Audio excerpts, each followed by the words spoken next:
In this video, we will visit Red's Sandwich Shop, meet Derek Millen of Detours YouTube channel, visit the Peabody Essex Museum, see sights about town, and visit the Salem Witch Museum. We'll also meet several of the local buskers. We'll have supper and drinks at the roof at the Hotel Salem before ending the day at the Haunted Happenings Parade. Welcome to another episode of Backroad Exploits. This segment was filmed on October 6th, 2022. This is day 12 of our 25-day road trip, and we are driving along the streets of Salem.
We're arriving in Salem on Thursday morning, and it's almost 9:30 a.m.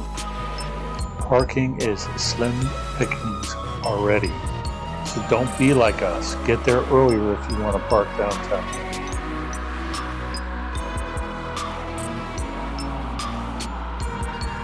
We were lucky when we got to Red's Sandwich Shop, as it was only a 10-minute wait, but if you expect to eat here on the weekend, expect a line.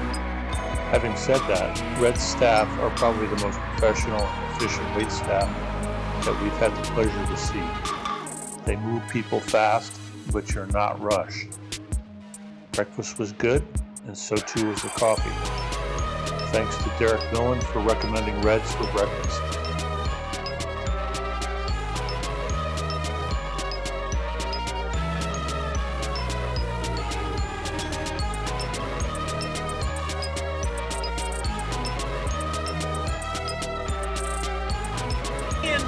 Darren.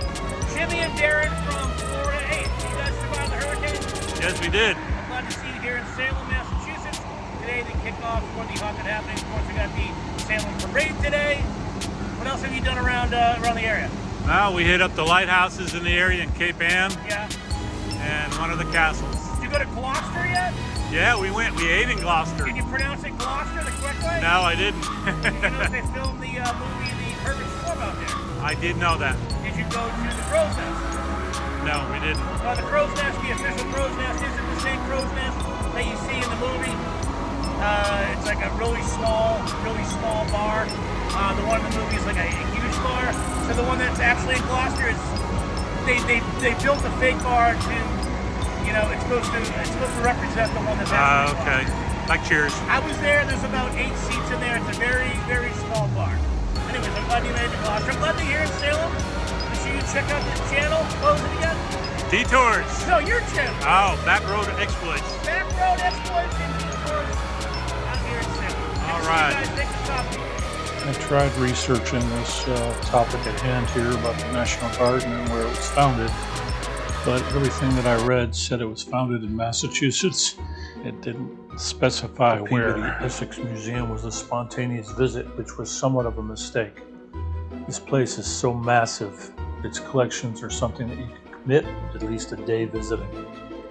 It is truly a gem in the city, and as such, you should allocate plenty of time to enjoy it.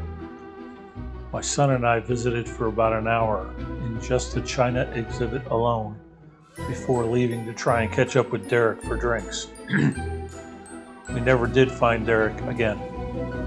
Later we would return in the late afternoon and my son went back in the museum a second time. The pass is good for all day. I rested in the park across the street and people watched. Beautiful.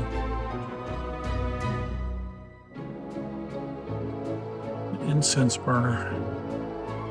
1850 to 1875. Growing up, Darren watched Samantha and Darren in Bewitched.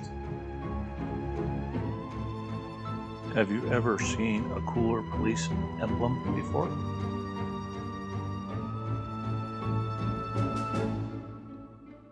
James and I would take in the sights around the city until 1 o'clock when we had reservations at the Salem Witch Museum.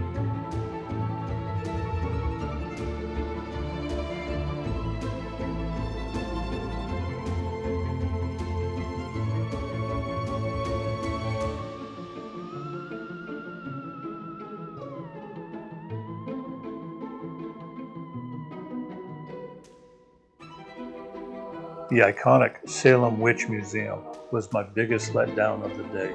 They don't allow any photography inside, and I'll tell you, you wouldn't go if you saw the images beforehand. That's the unbiased truth.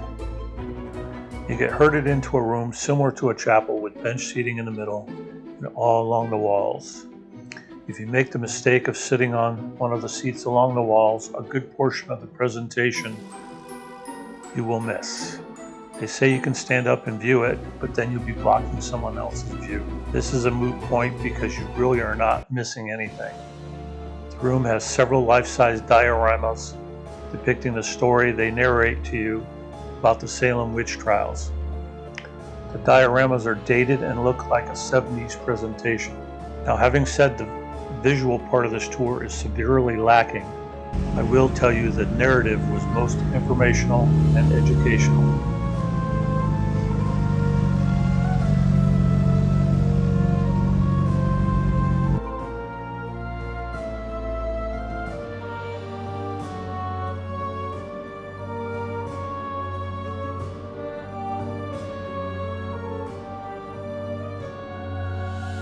This is the Paul Revere bell, sold to a church in the city in 1801. The church is no longer, and the bell sits on display in a park across the street from the Peabody Essex Museum.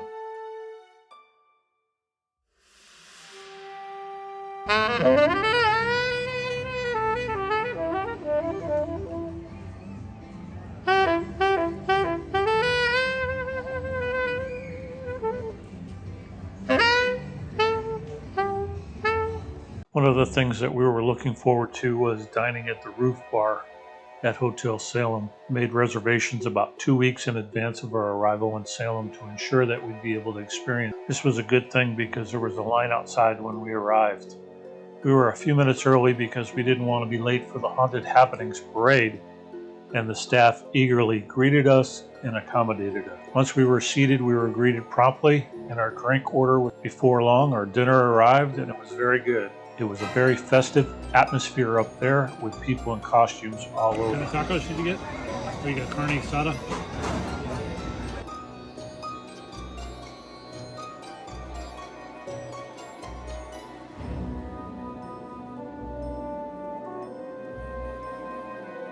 Here are Salem's finest, ensuring everyone's safety prior to the start of the parade.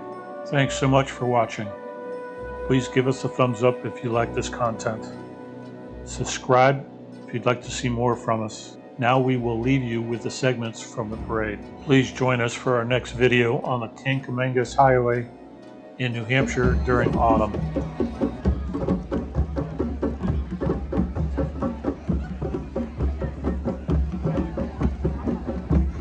Sir, you know what you're doing there? I'm standing. You're standing? I needed some extra.